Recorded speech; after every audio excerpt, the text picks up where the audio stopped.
How to vent an island sink drain in areas you can't use an air admittance valve.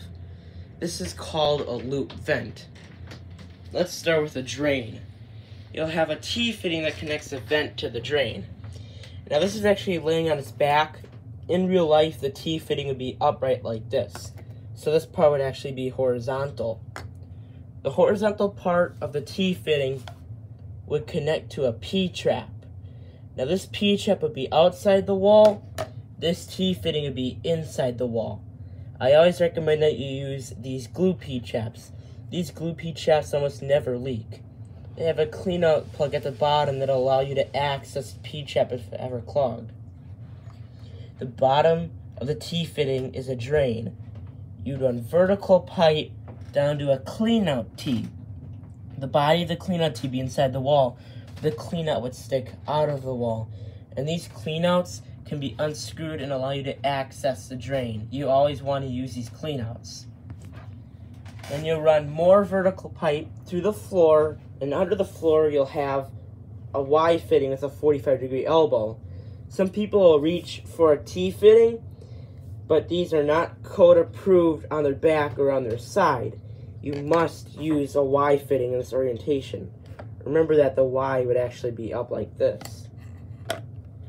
This is the drain that would continue down, and then there's just to be another clean-out plug. There are a few choices that you can choose from. Now let's take a look at the vent. So at the top of the T-fitting from earlier, you're going to run more vertical pipe pretty much to under the countertop.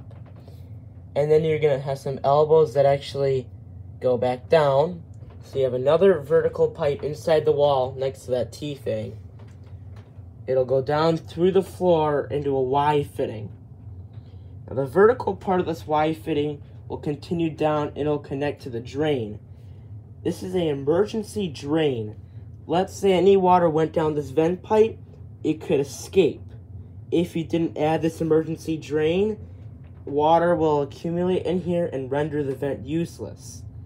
The horizontal part of the Y will go to some horizontal pipe, and you have more elbows going vertical. Now I use 245s. You could get away with a 90-degree elbow. You're going to run up vertical pipe, and then you're going to go to a Y fitting. You'll need a Y fitting to cut into the existing vent line. Your vent line could be made out of a few materials. Usually it's PVC nowadays. You might have cast iron if you have an older home.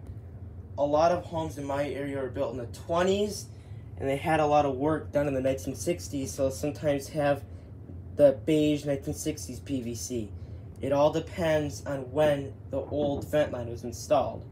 Since this is PVC, I just glued directly onto it.